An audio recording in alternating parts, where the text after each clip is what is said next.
Kuat-kuatan si perempuan ini doanya jelek. Hancurkan wajahnya si laki-laki itu. Kata laki-laki, ya Allah kalau engkau kabulkan, ya Allah, supaya dia tahu rasa, jadikan dia istriku. Biar tahu dapat suami yang bagaimana. Nah kebetulan ibu-ibu, si laki-laki ini dengan perempuan ini sebelum dan sesudahnya tidak pernah bertemu kecuali di waktu itu. Kan lupa kalau sudah begitu. Si laki-laki pulang ke negaranya, si perempuan pulang ke negaranya. Berjalanlah waktu, yaum ba'dal yaum, hari berganti hari, usbu' ba'dal usbu', bergantilah seminggu, berganti seminggu, bulan berganti bulan, tahun berganti tahun. Si laki-laki ini sudah deg-degan, ini pasti kabul ini. Kabul doanya perempuan itu. Nah suatu malam, si pemuda ini tidur, dia kan bujangan. Tidur, entah apa yang terjadi, tiba-tiba rumahnya itu, na'udzubillahi min dzalik, nasallallahu alaihi terjadi kebakaran. Kebakaran. Dia tidurnya tidur ya setengah mati gitu. Gelap. Nah pas dia kaget bangun, api sudah mengepung rumahnya. Tapi alhamdulillah Allah masih memberikan dia keselamatan. Dia keluar dari rumah itu dengan selamat. Cuman ada yang cacat. Apa itu? Wajahnya terbakar. Wajahnya terbakar. Menyesal dia, marah dia enggak. Dia bilang, ya Allah, giliran doanya si perempuan itu telah engkau kabulkan. Aku sekarang menuntut doaku, ya Allah, kabulkan juga doaku, ya Allah. Kuat-kuatan, biar tahu tuh perempuan, siapa suruh doain orang yang jelek-jelek. Nah, berobat si laki-laki tadi sembuh kan. Tapi yang namanya luka bakar tetap aja ada bekasnya. Karena zaman dulu belum ada operasi plastik, apalagi skincare. Belum ada lagi. Tuh bos skincare tuh rumahnya gede banget tuh. Ada bos skincare sini. Itu yang gede rumahnya itu loh. Baik, hancur mukanya. Nah, karena hartanya habis, rumahnya habis, pemuda ini pun merantau. Ya, merantau, jalan-jalan dari Sulawesi umpama. Datang ke Manggar sini.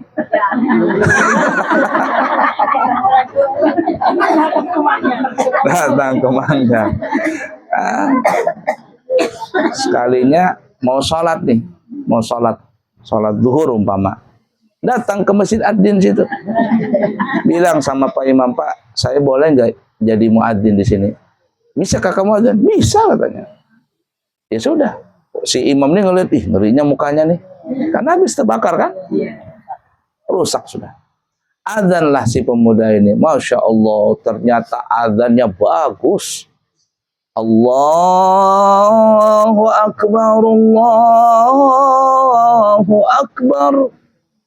Biasanya yang ada Allahu Akbar, Allahu Akbar. Yang dengar aja ngantuk. Yang tadi mau bangun gak jadi bangun. Apa ini ada ini? As-salatu khairum minan naum. Yang adzan kai-kai. Tapi di Masjid Ad-Din gak begitu. Hasilnya bagus adzan. Ternyata si pemuda ini punya suara bagus. Orang-orang kampung, orang-orang pasar kaget. Siapa yang adzan ini? Tumben-tumbenan suaranya bagus. Tertariklah orang semuanya untuk sholat jamaah. Penuh masjid. Oh, ini tuh orangnya. Kenalan orang dari mana, Mas? Sulawesi. Mana Sulawesi? Sulawesi itu Makassar. Wah, ini bisa bikin soto Makassar? Bisa. Umpama nih ya, ditambah-tambahin aja ceritanya. Nah, si imam masjid ini tanya juga kenalan. Mau kemana, Mas? Nggak tahu, Pak Haji, katanya. Emang dari Sulawesi? Iya. Gimana sih? Cerita nih si pemuda, bla bla bla bla bla bla. Oh, begitu tuh. Kata si imam masjid, gimana kalau engkau jadi muadzin saja di masjid ini? Jadi guru TK, nanti ngisi pengajian ibu-ibu, ngajarin anak ibu-ibu, anak-anak mengaji. Mau nggak? Mau Pak Haji, nanti digaji. Iya kah? Iya, mau. Alhamdulillah. Akhirnya si pemuda itu pun tinggal di masjid. Ya. Nah, kebetulan perempuan yang dulu dia cium tanpa sengaja itu anaknya Pak Imam.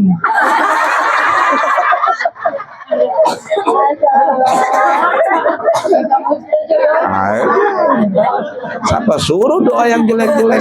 Hati-hati ibu-ibu doa yang jelek ya. Maka jatuh cintalah perempuan ini. Perempuan itu kan jatuh cinta, terkadang dia nggak lihat rupa. Nah ini kata psikologi nih ya, kata psikologi. Jam berapa kita ini? Belum kah? Saya belum ada makan nasi ini dari tadi.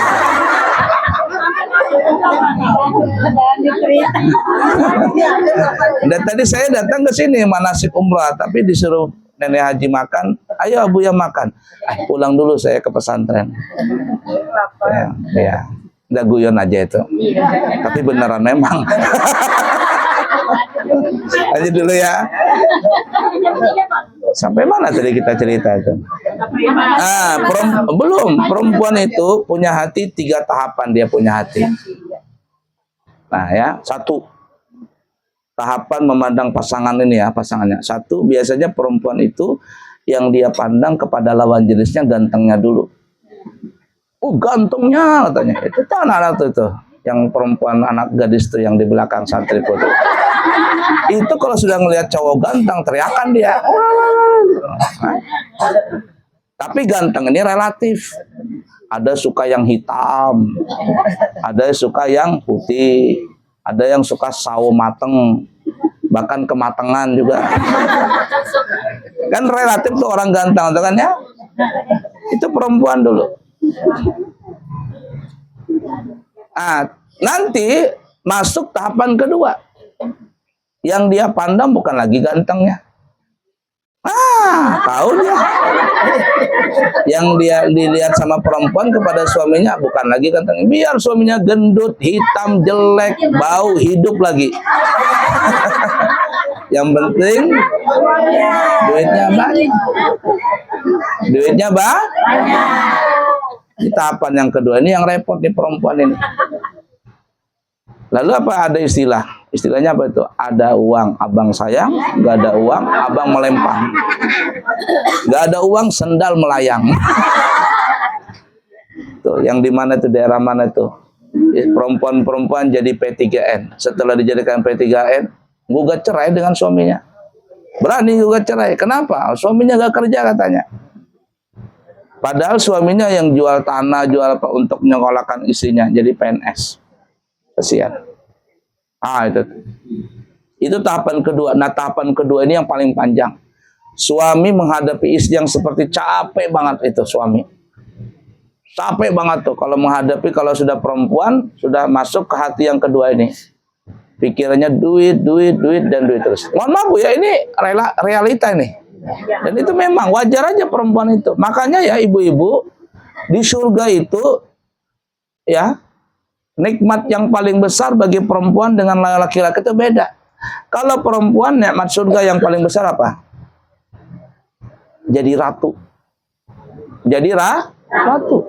Karena perempuan itu dia paling senang kalau dia jadi ratu, dia punya pakaian mewah, mobilnya mewah, gelangnya sampai ke siku, tasnya banyak, itu dia senang itu. Beda laki-laki. Perempuan nggak ada dapat bidadara.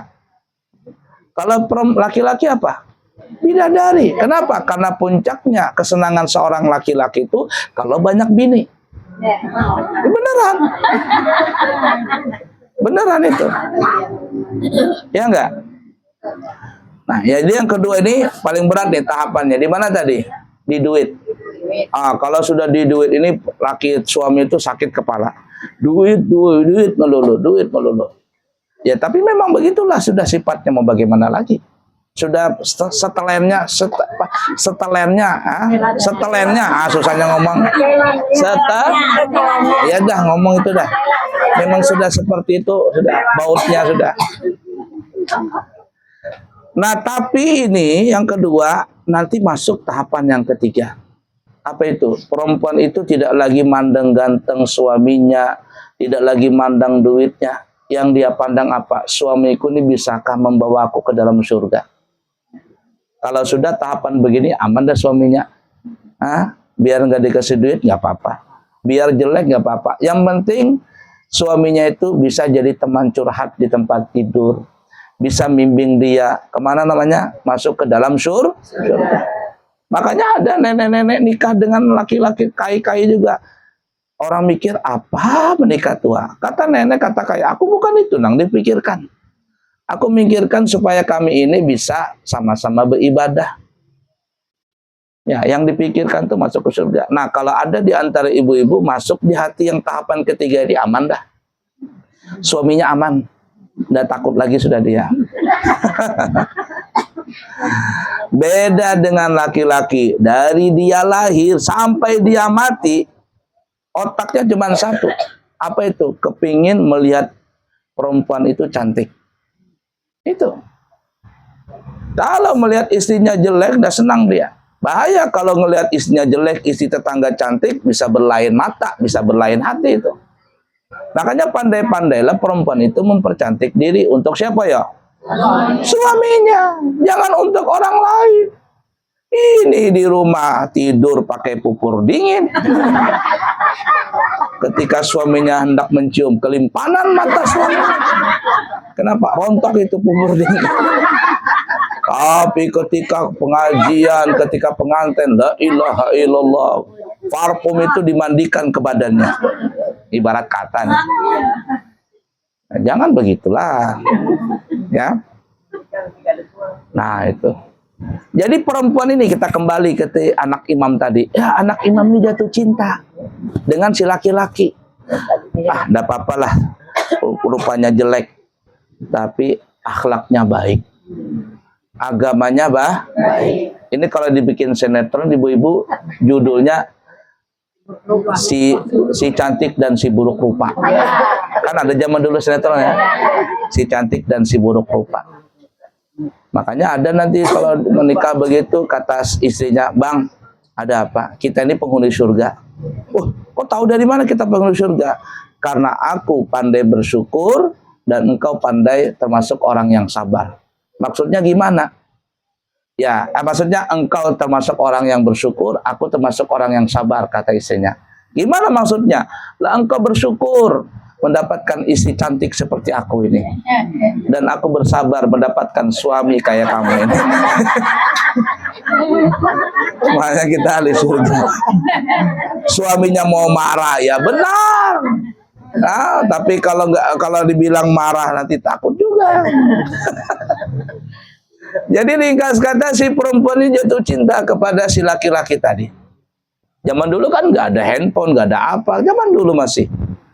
Bapaknya tahu nih, ada dinikahkan saja, nikahlah. Nggak ada pacar-pacaran.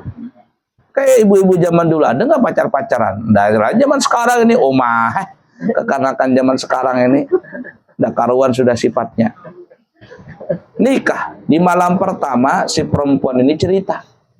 Dulu begini, di Mekah begini, kata suaminya. Subhanallah, walhamdulillah, wala ilaha illallah, wallahu akbar, wala hawla wala quwata illa billahil aliyil azim. Terima kasih ya Allah, terima kasih ya Allah. Kata istrinya, kenapa bang kok zikirnya banyak banget? Kata suaminya, kamu tahu nggak? Yang kau doakan mukanya hancur itu tahu nggak? Nggak tahu. Itulah aku, katanya. Kata istrinya, kenapa bisa begitu bang? Karena ketika engkau mendoakan hancur muka, aku juga berdoa mudah-mudahan dia jadi istriku. Tapi apa yang terjadi? Nasi sudah jadi ketupat. Nggak bisa apa-apa lagi, sudah selesai. Kata istrinya, kalau saya tahu dulu bang, engkau jadi suamiku, tentulah aku mendoakan. Mudah-mudahan yang cium aku itu orangnya kaya, duitnya banyak ya, jadi suamiku. Tapi apa yang terjadi? Nggak bisa lagi sudah. Nah, makanya kita nanti kalau di Mekah, ya di Madinah, doalah yang baik-baik, jangan yang jelek ya.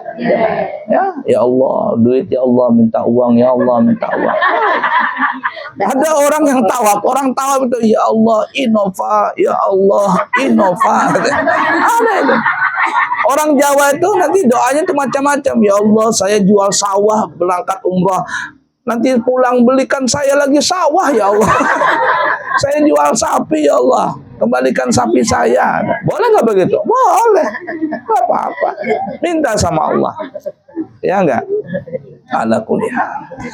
Nah, ibu-ibu, kiranya cukup sekian dulu ya apa yang bisa disampaikan. Mudah-mudahan semuanya berkah. Doakan juga kami semuanya. Mudah-mudahan kami pribadi, Nenek Haji Hasna, Ibu Rosdiana, ya, Imam Masjid Cengho, Ustadz Umar Hasan, kemudian ada lagi yang lainnya. Mudah-mudahan semuanya kami diberikan kelancaran dari berangkat sampai pulang ke tanah air dengan mendapatkan umrah yang mabrur dan ibadah kami diterima. Begitu juga kami doakan kepada Allah untuk juga ibu-ibu segera berangkat haji dan berangkat umrah. Amin ya rabbal alamin. Subhanakallahumma wa bihamdika asyhadu an la ilaha illa anta astaghfiruka wa atubu ilaik. Wa akhiru kalam, wassalamu alaikum warahmatullahi wabarakatuh.